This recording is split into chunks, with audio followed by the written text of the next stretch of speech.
CAC-R11, o Fundo de Crise da Cartésia Capital. Vamos ler o relatório de fevereiro de 2025, publicado agora no dia 17 de março de 2025. O fundo que lá em dezembro mergulhou aí no mercado secundário e agora teve uma recuperação considerável, tem aí distribuído dividendos consideráveis, até por conta da sua característica high yield. Vamos ver como o fundo está, inclusive em relação às concentrações, e este será o tema do nosso vídeo de hoje.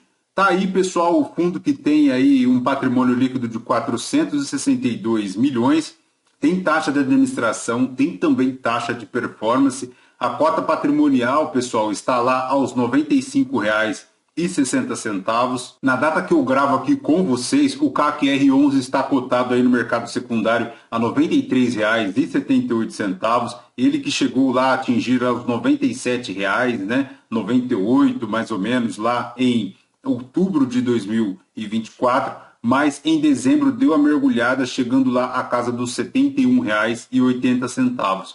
Mas para aqueles que conseguiram aproveitar esta queda considerável no mercado secundário, já tem aí experimentado uma considerável valorização, né? Tendo em vista que o fundo, desde então, voltou aí a se recuperar, ganhando um fôlego, tanto é que a variação positiva nos últimos 12 meses é de 8,19%. A última distribuição foi paga agora no dia 12 de março de 2025, foi de R$ 1,31 por cota, crescendo um pouquinho aí, fazendo um yield aí de 1,45%, né? Bem considerável, frente ao cenário geral do mercado, e o yield também chegou lá aos 1,55, fazendo o yield anual aí 17,22%.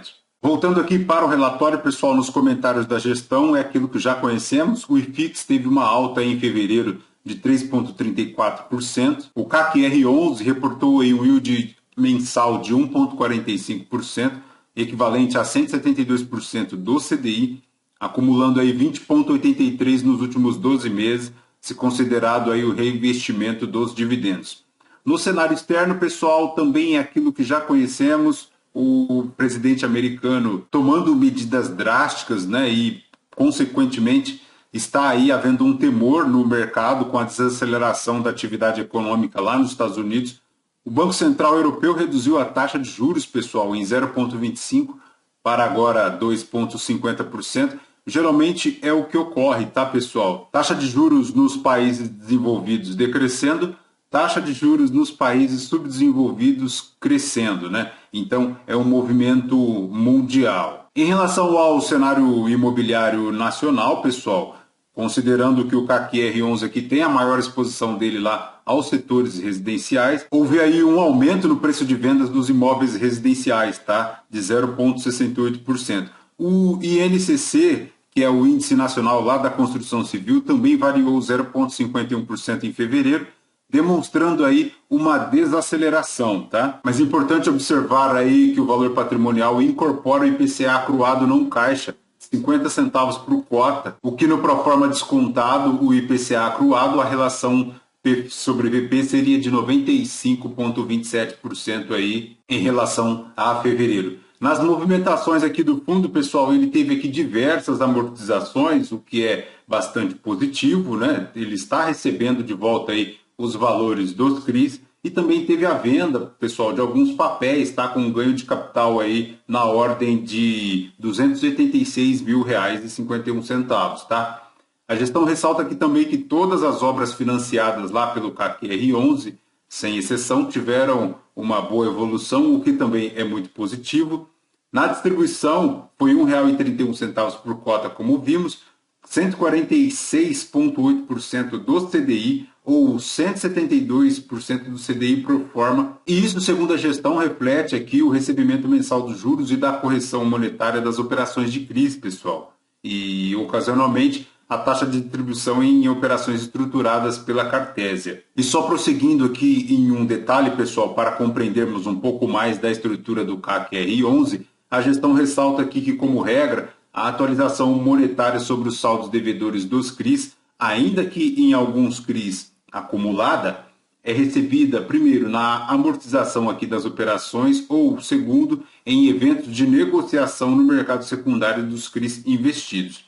Em relação ao saldo acumulado, pessoal, da correção monetária acruada, tem aí um total de 50 centavos por cota, e a gestão do fundo opera aqui ativamente no mercado secundário aí, através do destravamento aí da correção monetária acruada, visando dar aí previsibilidade aos rendimentos dos cotistas. Como podemos verificar aqui em relação a fevereiro, o dividend yield a mercado chegou aí a 1,45, né, se considerando aí o dividend yield da cota patrimonial, que foi 1,37, já desde novembro, acompanhando aí a linha superior, né? O dividend yield da cota a mercado superior da cota patrimonial, muito por conta dessa valorização que comentamos no início do vídeo, né? O CAC R11 teve uma valorização considerável, né? Quem conseguiu aproveitar lá a queda de dezembro está experimentando agora uma valorização patrimonial interessantíssima, além de dividendos interessantes também, né? O que é muito positivo, mas, pessoal, demanda aqui uma certa cautela, tá? No vídeo anterior comentávamos sobre isso. O fundo ele tem uma característica high yield, muito mais arriscada em relação à concessão de créditos. O cenário macroeconômico não está favorável, né? Principalmente em relação à economia doméstica. A economia anda aí bem devagar, também há um risco em relação ao mercado imobiliário, que também sente aí as dificuldades por conta da alta de juros, a queda de financiamentos. Então, muita cautela aí para o cotista do CAC R11, perfeito? Seguindo aqui no relatório, pessoal, sobre os rendimentos, vejam a queda lá chegando aos R$ 73,99, e mesmo com a recuperação, pessoal, chegando aí à casa dos R$ 90, o fundo ainda segue abaixo da média de R$ 103,18, tá? A cotação lá no mercado secundário. Em relação aos rendimentos, pessoal, eles, apesar de generosos, né, chegando aí a R$ 1,31 por cota, ainda seguem abaixo da média de R$ 1,42, tá? Veremos um pouco adiante que este rendimento aqui pode subir, tá, pessoal? Principalmente se considerarmos aí a inflação de fevereiro. Vamos ver um pouco mais adiante. Em relação à correção monetária, pessoal, acumulada aí do CAC R11, a gestão destaca aqui que em fevereiro houve uma adição aí de 1.988.000 referente ao IPCA de 0,52 em dezembro de 2024, tá? Além disso, houve a amortização de IPCA acruado no valor de 1.071.000 e também a venda de papéis destravando aí R$ 849.000 de lucro, ocasionando um aumento do saldo acumulado aí para 2.421.000, o equivalente a 50 centavos por cota. Agora vejam, pessoal, a inflação de dezembro deu 0,52, tá? E a distribuição foi produzir resultados agora em fevereiro, porque o fundo é N-2, tá? Ou seja, o resultado do IPCA, da inflação aqui, ele distribui 2 meses após. E a inflação acumulada, pessoal, aqui para fevereiro de 2025, chega aos 5,06%. Vejamos aqui que desde 2024 a inflação vem aqui numa linha crescente, né? Com o acumulado subindo consideravelmente, mas vejamos, pessoal, aqui, ó, para fevereiro, pessoal, vejam que loucura, para fevereiro de 2025, o resultado da inflação é de 1,31%, pessoal, vejam, altíssima, a inflação em fevereiro explodiu. E se por um lado esta explosão da inflação é muito negativa para o mercado brasileiro como um todo, para a economia brasileira como um todo, brasileiros sentindo no bolso o desmando econômico do governo, por outro lado, o CAC R11 pode ser beneficiado, tá, pessoal? Mas vejam, este benefício também tem riscos, e o principal deles, pessoal, é que o devedor do CRI não consiga pagar o valor que é cobrado com o CRI em relação à amortização da inflação. Então, vejam, é um xadrez, né, pessoal? O benefício da inflação para o CAC R11 vem acompanhado aí de diversos riscos, e o principal deles aí é o devedor não conseguir cumprir com a obrigação, né? Já que ela inclui o principal, os juros e também a atualização monetária, né? Se considerarmos aí que deu 1,31% em fevereiro de 2025, é bem provável que a correção monetária da parcela do devedor lá sofrerá uma explosão também, que pode beneficiar muito aqui o CAC-R11, mas tem esse risco, importantíssimo ficarmos atentos. Em relação ao número de cotistas, pessoal, ele vem aí crescendo bastante no mercado secundário, mas o volume de negociações do CAC-R11 decresceu bastante aí no mercado secundário, atingindo o pico lá em dezembro de 2024 e desde então esse volume vem decrescendo bastante. Seguindo aqui, pessoal, para o resultado do mês, detalhando aqui, a gestão explica que a diferença entre o lucro pelo regime competência e pelo regime caixa se justifica sobretudo por dois fatores, tá? O primeiro é pela variação monetária incidente aí sobre o saldo devedor do CRI investido, ser acruada ao longo do tempo de vida das operações para pagamento pelos devedores dos CRIs somente na liquidação dos mesmos, tá? E o segundo ponto aqui é pela provisão mensal para a taxa de performance, tá? A gestão ressalta aqui que no atual semestre o CAC-R11 não aferiu aí a taxa de performance, o que é positivo para o cotista, o que ajuda a explicar aí também a diferença entre o resultado do regime caixa e o resultado do regime competência. Vejamos aqui que no resultado competência, pessoal, o fundo oferiu aí em fevereiro de 2025 o total aí de 8.254.000. Já no regime caixa foi de 6.665.000 reais, tá? Mas ele guarda aí, como já lemos, um saldo de correção monetária na ordem de 2.421.000 reais, tá? Dando aí uma rentabilidade mensal de 4,23%, frente à rentabilidade de 3,08% nos últimos 12 meses.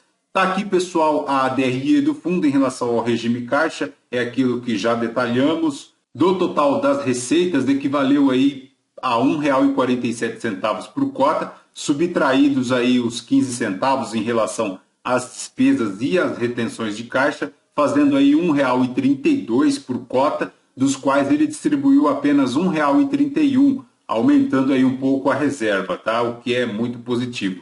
Em relação à carteira de ativos, pessoal, ele tem aí 92% dos ativos expostos lá aos CRIs, tem aí praticamente 100% de todos esses CRIs indexados lá ao IPCA, fazendo uma remuneração da carteira de CRIs em relação ao IPCA de 12,8% ao ano e em relação ao CDI de 7% ao ano. Em relação à distribuição setorial, pessoal, ele tem 14 ativos aí no residencial e 2 ativos no misto, né, de residencial e comercial, tendo inclusive exposição lá ao estado do Amazonas, tá? Tem aqui também um pouco do Nordeste e também a região Sudeste, tá? E para finalizar, pessoal, atenção aqui, no vídeo passado destacávamos estas concentrações.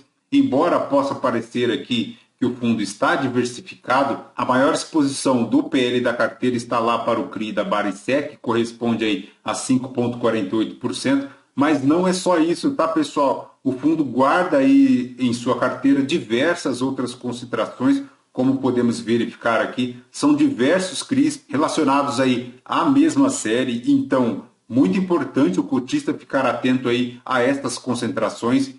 De uma forma bem breve eu consegui identificar aqui alguns CRIs que pertencem aqui às mesmas séries, deixei destacado aqui para vocês verificarem, então é muito importante ficar atento a estas concentrações do fundo, tá? Porque além do risco do crédito, pessoal, ser mais exposto aí a calote, muito por conta do perfil do devedor e também do perfil de investimentos, o fundo também guarda aqui, pessoal, concentrações em relação a distribuições desses CRIs, tá? Muitos deles aqui da mesma securitizadora, da mesma série, com vencimentos iguais. Então, importantíssimo o cotista ficar atento, tá? A empolgação, às vezes, precisa ser um pouco contida aí, se olharmos atentamente aos detalhes do fundo, né? Então, você que é cotista, investidor, atentos, porque o maior interesse nos rendimentos do seu investimento é de você mesmo. Perfeito, pessoal? De CAC-R11 é basicamente isso. Lembrando que este vídeo não é uma recomendação de compra ou de venda de nenhum dos ativos aqui mencionados. Aos novos inscritos, muito bem-vindo, muito obrigado pela sua inscrição. Você que permanece conosco, muito obrigado por isso também. E você que ainda não é inscrito, considere se inscrever. Deixe o seu like, o seu joinha, porque tudo isso nos fortalece aqui na produção de conteúdos. Fechou? Por hoje de CAC R11 é basicamente isso. Voltamos em um próximo vídeo. Fraterno abraço a todos.